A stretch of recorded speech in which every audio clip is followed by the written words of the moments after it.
Hey YouTube, did you know that collard greens are one of the oldest members of the family of brassicas, also known as cabbage?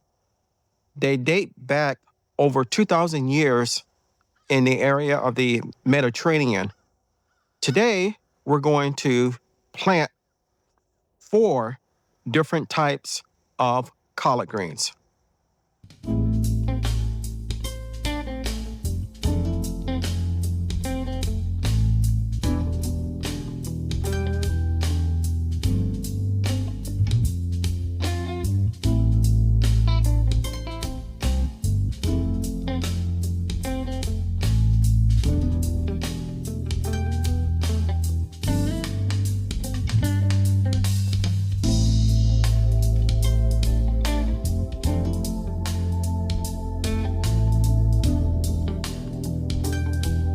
When you think of collard greens, you generally think of the American South, where they are loved. However, they are widely eaten in East Africa, Brazil, Portugal, and Spain.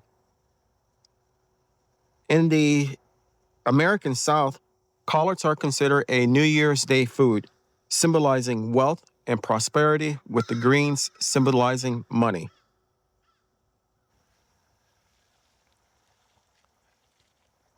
So in this bed, I have I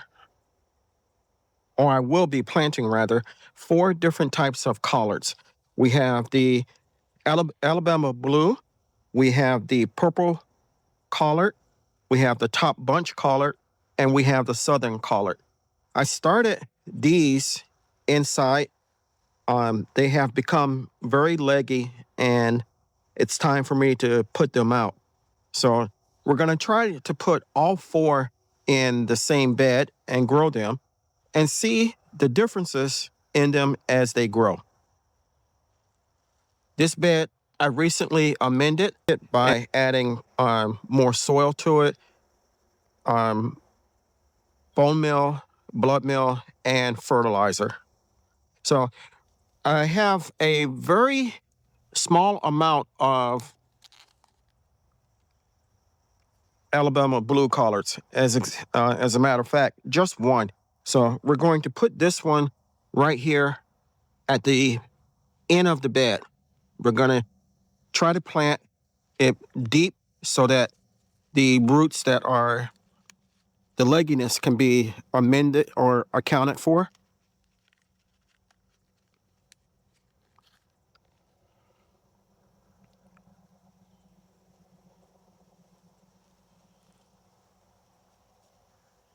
And we're going to take the label and stick it next to it.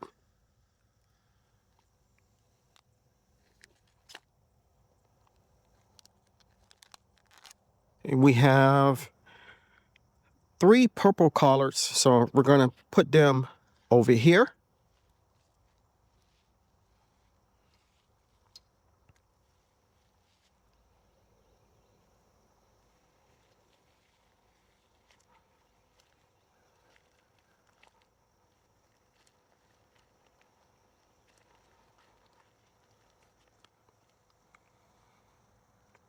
And my emitters are about 6 inches apart, so we're going to pretty much try to follow that.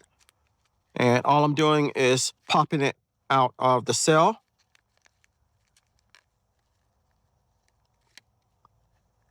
And placing it into the hole. And then backfilling by putting soil around it.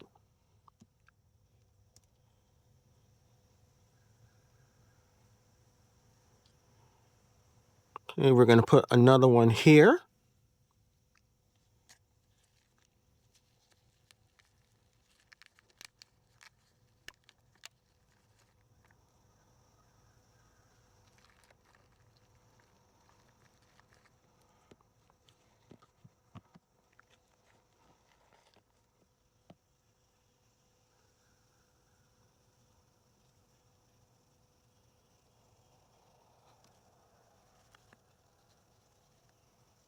And we're going to put the third one here.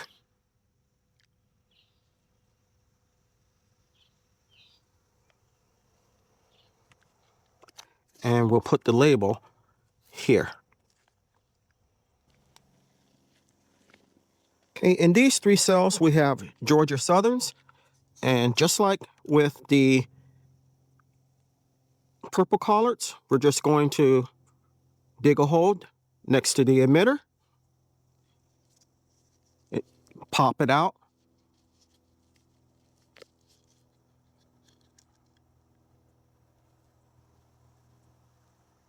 and place it into the hole. Press down some. Make sure that we have it backfilled correctly and thoroughly, and then put it in. So I'm going to go ahead and finish doing these 3 cells, and then we'll come back and do the last variety.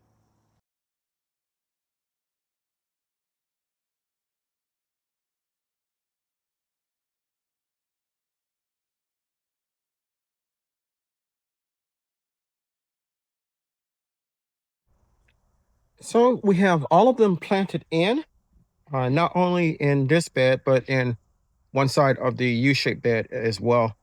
So in the Gro-Rite bed that we're looking at, we have Georgia Southern collards, we have purple collards, we have Alabama blue collards, and we have a few top bunch. And on the other side of the U-bed down there, we'll take a walk to it momentarily. We have some top bunch, and we also have a cauliflower plant that I put down. Now, these, I have the drip system on now, and I'm going to give them a thorough watering, and hopefully they will do pretty well. It is a cooler day than what it has been, kind of overcast right now. So it's a perfect day to put plants into the soil. Now, if you like me, you love yourself some collard greens. They are delicious to me. And some of the collard green facts about them, they are loaded with vitamins K, A, and C. They provide fiber, calcium, and other antioxidants. They are often ranked among the most nutrient-dense leafy greens. And they're cold hardy. I remember my grandmother saying the colder it gets, the better the greens seem to taste. They have to be kissed by the cold.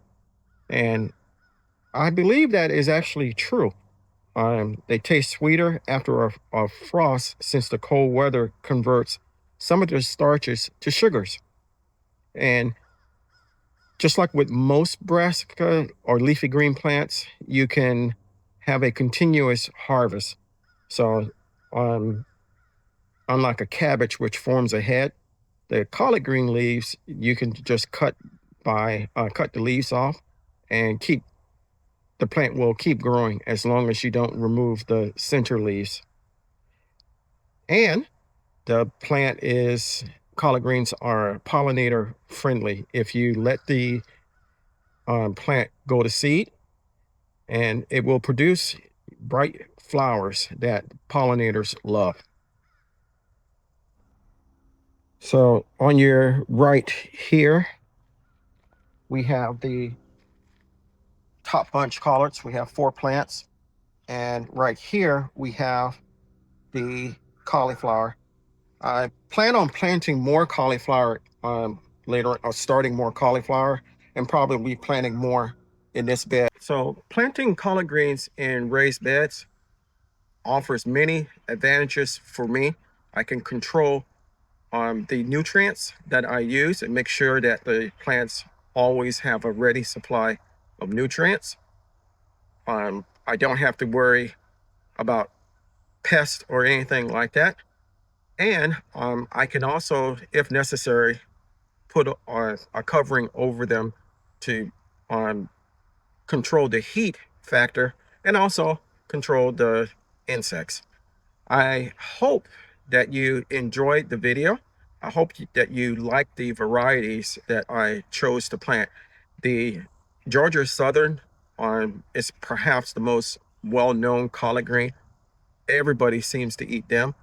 The top bunch is similar to the Georgia Southern. The Alabama Blue is a collard that has a bluish tint to it. And the purple collard is purple. It's not a strong purple, but has a little hue of purple. They all four have different taste, but they're very good to eat, and my family loves them. What are your favorite types of collard greens? List them below or comment below, and I will reply. I hope you enjoyed the video, that you got something out of it. Brought a smile to your face, a little joy to your heart. If you enjoyed the video, give me a thumbs up. If you haven't subscribed to my channel, take this moment to consider doing so. I can grow a lot of food by myself, but I cannot grow the channel without your help.